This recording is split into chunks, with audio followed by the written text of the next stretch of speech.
नमस्कार दोस्तों, आप सभी का एक बार फिर से स्वागत है हमारे चैनल दुर्गा भक्ति मार्ग में। आज मैं आप सभी को सुनाऊंगी धर्मराज जी और पोपा बाई की कहानी। धर्मराज जी की जय हो। जीवन में सभी सुखों को पाकर अंत में स्वर्ग की कामना करने वाले स्त्री पुरुषों को अपने जीवन काल में एक बार धर्मराज व उनकी धर्म बहन पोपा बाई की कहानी अवश्य सुननी चाहिए। तो आज हम इस वीडियो में धर्मराज व उनकी बहन पोपा बाई की कथा सुनने जा रहे हैं। अंत में इस कहानी को सुनने का महात्म व उद्यापन का तरीका भी जानेंगे। धर्मराज जी के इस मंत्र के साथ हुकारा भरते हुए ध्यान पूर्वक आप 1 वर्ष तक नियमित इस कहानी को अवश्य सुने। धर्मराज नमस्तु भयम नमस्तुते। यमुना गज्र पाहि माम किम सार्थ सूर्य पुत्र नमस्तुते। धर्मराज नमस्तुभ्याम चित्रगुप्तः नमः। पुत्रम देहि धन देहि यशो देहि सर्वादंतो। बहुत समय पहले की बात है। इसी नगर में एक गुणवती नाम की ब्राह्मणी थी। वह नित्य पूजा पाठ व दान पुण्य किया करती थी। सभी देवों का पूजन करती, अतिथि सत्कार करती थी। गांव में उसका बहुत मान सम्मान था। उसके 4 बेटे व अनेकों पौत्र थे। घर में खूब धन था। सभी आपस में मिलजुल कर प्रेम से रहते थे। मकर संक्रांति के ठीक 7 दिन पूर्व ब्राह्मणी की मृत्यु हो गई। सभी उसके भाग्य की सराहना कर रहे थे कि कैसे गुणवती ने जीवन में अच्छे कार्य किए और भरा पूरा परिवार छोड़कर सुहागन रूप में वैकुंठ को गई। गुणवती की आत्मा को लेने जब यमदूत आए तो गुणवती को देखकर आश्चर्य में पड़ गए और बोले, माई, तेरा तेज अलौकिक है। तेरे द्वारा किए गए शुभ कर्मों का प्रभाव हम स्पष्ट देख पा रहे हैं। लेकिन ऐसा क्या हुआ है? ऐसी कौन सी गलती है जो तुमने की है कि हम यमदूतों के साथ तुझे मृत्यु यात्रा करनी पड़ रही है? गुणवती भी आश्चर्य में भरकर उनके साथ चल पड़ी। रास्ते में सर्वप्रथम तरनी नदी मिली। यमदूतों ने कहा, माँ, तूने गौदान किया था क्या, या फिर गौदान के लिए कुछ भी किया हो तो उससे याद करो, वही इस तरनी नदी से तुम्हें पार लाएंगी। गुणवती ने मुस्कुराकर अपने द्वारा किए गौदान गौग्रास के दान को याद किया तो अचानक एक सुंदर सी गाय ने आकर उसे बड़े आराम से तरणी नदी से पार उतार दिया। थोड़ा चलते ही गुणवती को भूख और प्यास सताने लगी तो उसने अपने अन्नदान और जलदान को याद किया। ऐसा करते ही उसकी भूख प्यास मिट गई। रास्ते में अलग अलग नरकों के मार्ग आए, जिनमें कहीं कांटे के जंगल, कहीं चिलचिलाती धूप, कहीं कीड़ों का काटना तो कहीं चील कौओं का नोचना हो रहा था। जैसे ही गुणवती को कांटे दिखे उसने अपने खड़ाऊ चप्पल के दान को याद किया। धूप सताने लगी तो छाता कपड़ों के दान को याद किया। कीड़े काटने लगे तो चींटियों को भोजन वाले दान को याद किया। चील कौवे नोचते दिखे तो श्राद्ध पक्ष की काक बलि को, पक्षियों को डाले गए अनाज के दिनों को याद किया और बड़ी प्रसन्नता से वह सब नरकों से गुजरकर धर्मराज जी के महल तक पहुंच गई। महल में सोने के सिंहासन पर भगवान नारायण के से स्वरूप में धर्मराज धरती के मानवों का न्याय कर रहे थे। गुणवती को देखकर धर्मराज ने बड़े प्रेम से उनका स्वागत किया, उसे बैठने को स्थान दिया। फिर गुणवती ने हाथ जोड़कर धर्मराज जी भगवान से अपना अपराध पूछा। धर्मराज जी ने कहा, हे गुणवती, तुम अत्यंत पुण्य आत्मा स्त्री हो। तुमने अपने जीवन काल तथा पहले के जन्मों में भी पुण्य ही किए हैं, लेकिन तुमने कभी भी मेरी कथा या मेरी बहन पोपा बाई की कथा नहीं सुनी। मैं धर्मराज जी भगवान नारायण का ही स्वरूप हूँ तथा व्यक्ति के धर्म अधर्म का लेखा जोखा रखता हूँ। व्यक्ति यदि मेरे प्रति आस्था नहीं रखता, मेरी पूजा आराधना नहीं करता, मेरी बहन पोपाबाई उसे स्वर्ग में जाने का रास्ता नहीं देती। यह सुनकर गुणवती ने धर्मराज भगवान से पुनः 7 दिन के लिए धरती पर भेजने हेतु प्रार्थना की, ताकि वह धर्मराज व पोपाबाई की कथा सुनकर उद्यापन कर वापस आ सके। पुण्यात्मा गुणवती को धर्मराज ने दोबारा धरती पर जाने की स्वीकृति दे दी।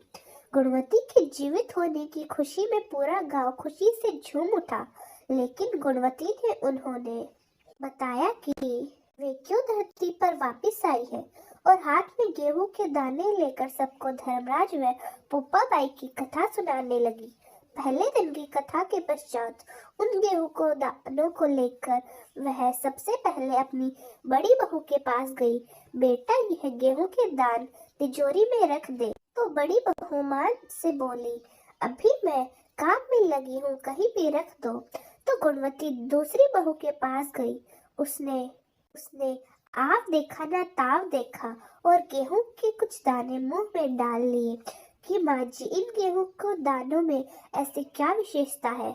हमारे घर में तो खूब सारा अनाज पड़ा है, कहीं से भी उठाकर तिजोरी में रख दूंगी। बचे हुए दाने लेकर गुणवती फिर तीसरी बहू के पास गई, तो उसके पास उसने खड़े अपने भाई को वो गेहूं के दाने दिए और कहा, भाई, मुझे चीजें रखने नहीं आती, मुझसे खो जाती है, तू ही इन्हें संभाल कर रख। आखिर में गुणवती ने छोटी बहू को कुछ बचे हुए गेहूं के दाने लाकर दिए। उस बहू ने उन गेहूं के दानों को लेकर श्रद्धा भाव से लाल कपड़े में बांधकर अपनी तिजोरी में संभाल कर रख दिया।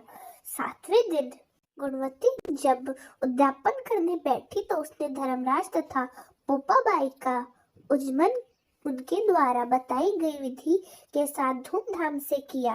कार्यक्रम संपन्न होने के बाद गुणवती ने सभी से कहा कि संसार में सभी सुख और अंत में वैकुंठ को देने वाली यह कथा साल भर सभी को सुननी चाहिए।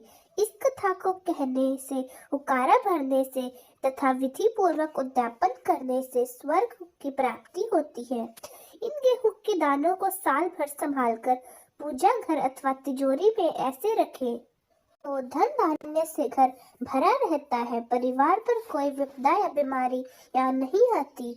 मैंने मेरी बड़ी बहू को यह गेहूं के दाने दिए तो उसने इन गेहूं के दानों को कहीं भी रखने से मना कर दिया। तो पिछले 7 दिन न इसे संपत्ति का खूब घाटा हुआ। दूसरा पवित्र दानों को मुंह में चबा गई तो 7 दिन में बिस्तर पर लेटी पड़ी रही। तीसरी ने दाने अपने भाई को दिए तो सब संपदा मायके चली गई। मेरी सबसे छोटी बहू ने इन दानों को बड़ी श्रद्धा से संभाल कर रखा, तभी इसके घर में धन की वर्षा हो रही है और चारों ओर से शुभ समाचार आ रहे हैं। ऐसा है धर्मराज जी की कहानी का प्रताप। अब मैं आप सभी को धर्मराज जी की बहन पोपाबाई की कथा सुनाती हूँ। पोपाबाई एक बहुत ही धार्मिक कन्या थी। उसके माता पिता स्वर्गवासी हो चुके थे। वह अपने भाई भाभी के साथ रहा करती थी। एक दिन पोपाबाई के भाई ने अपनी बहन से कहा, यह पोपाबाई सारा दिन पूजा में लगी रहती है, इसको घर का काम करना सिखाओ, इसे पराए घर जाना है। ऐसे ही चलता रहा तो इससे कौन विवाह करेगा? तो भाभी ने पोपाबाई को समझाया कि घर का काम करना सीखो ताकि तुम्हारा शीघ्र विवाह हो जाए। यह सुनकर पोपाबाई ने कहा, भाभी, मैं तो पहले ही मन भगवान विष्णु को ही अपना पति मान चुकी हूँ। अब मैं किसी और से विवाह नहीं करूँगी। मुझे गांव के बाहर एक झोपड़ी डाल दो, मैं गांव के लोगों की गाय चरा लिया करूंगी, मांग कर कुछ भी खा लिया करूंगी। बस भगवान के सिवाय आज के बाद मैं किसी भी पुरुष का मुख नहीं देखूंगी। अब पोपाबाई इसी प्रकार जीवन यापन करने लगी। एक दिन उस नगर का राजा वहां से होकर गुजरा। पोपाबाई के मधुर भजनों की आवाज सुनकर वह कुटिया के पास पहुंच गया। पोपाबाई ने कहा, कौन है? जो भी है यहाँ से चला जा, मैं पराये पुरुष का मुख नहीं देखती। लेकिन अहंकारी राजा ने दरवाजा तोड़ा और जबरदस्ती पोपाबाई को उठाकर महलों में ले गया। रानियों ने पोपाबाई की झांकी पहले ही सुन रखी थी। वे घबराकर राजा से बोली, यह पवित्र पोपाबाई है, इसे अभी छोड़कर आए, नहीं तो हमारा सारा राजपाट नष्ट हो जाएगा। राजा यह सुनकर घबरा गया और पोपाबाई को छोड़ने चल दिया। इतने में ही पाप की नदी आई और राजा उसके राजपाट को बहाकर ले गई। पर पुरुष के दर्शन से दुखी पोपाबाई ने भी वही अपने प्राण त्याग दिए। पोपाबाई का धर्म के प्रति ऐसा समर्पण देख धर्मराज जी सर्वप्रीत व धर्मपरायण स्त्रियां पोपाबाई के दरवाजे से ही स्वर्ग में प्रवेश करती हैं। वे धर्मराज जी की धर्म बहन बन गई। तभी से कहते हैं, राज है पोपाबाई का, लेखा जोखा राई राई का। व्यक्ति के छोटे से छोटे कर्मों का भी ध्यान पोपाबाई रखती है। जो भी इस कथा को सुनता है, कहता है, हुक्कारा भरता है, पोपाबाई उनके अपराध क्षमा कर उन्हें स्वर्ग में भेज देती है। इन दोनों कथाओं का प्रारंभ संक्रांति, वसंत पंचमी अथवा किसी भी शुभ दिन से किया जा सकता है। यह कथा 1 वर्ष तक सुनी जाती है। यदि साल भर ना सुन सके तो 6 महीने, सवा महीने में 7 दिन, नहीं तो 1 दिन तो अवश्य ही सुने और उद्यापन कर दे। कथा प्रारंभ करने के लिए हाथ में गेहूं के दाने लेकर धर्मराज व पोपाबाई को मन ही मन प्रणाम कर इस कथा को सुने। फिर पहले दिन लिए हुए इस गेहूं के दानों को लाल कपड़े में बांधकर तिजोरी अथवा पूजा घर में 1 साल के लिए संभाल कर रखें। जितने समय तक कि गेहूं के दाने इस लाल कपड़े में बंधे हुए उचित स्थान पर रखे जाएंगे, तब तक घर में किसी प्रकार की भी विपदा नहीं आएगी। घर की तिजोरी हमेशा धन धान्य से बढ़ी रहेगी। व्यापार में घाटा नहीं होगा। हर तरफ से खुशखबरियां आएंगी। घर में किसी को बीमारी नहीं रहेगी। इसलिए कम से कम साल भर तक इस कथा को जरूर सुनना चाहिए। गेहूं के दानों को घर में रखा जाता है। अब नित्य श्रद्धा भाव से हुक्कारा भरते हुए इस कथा को सुनाए।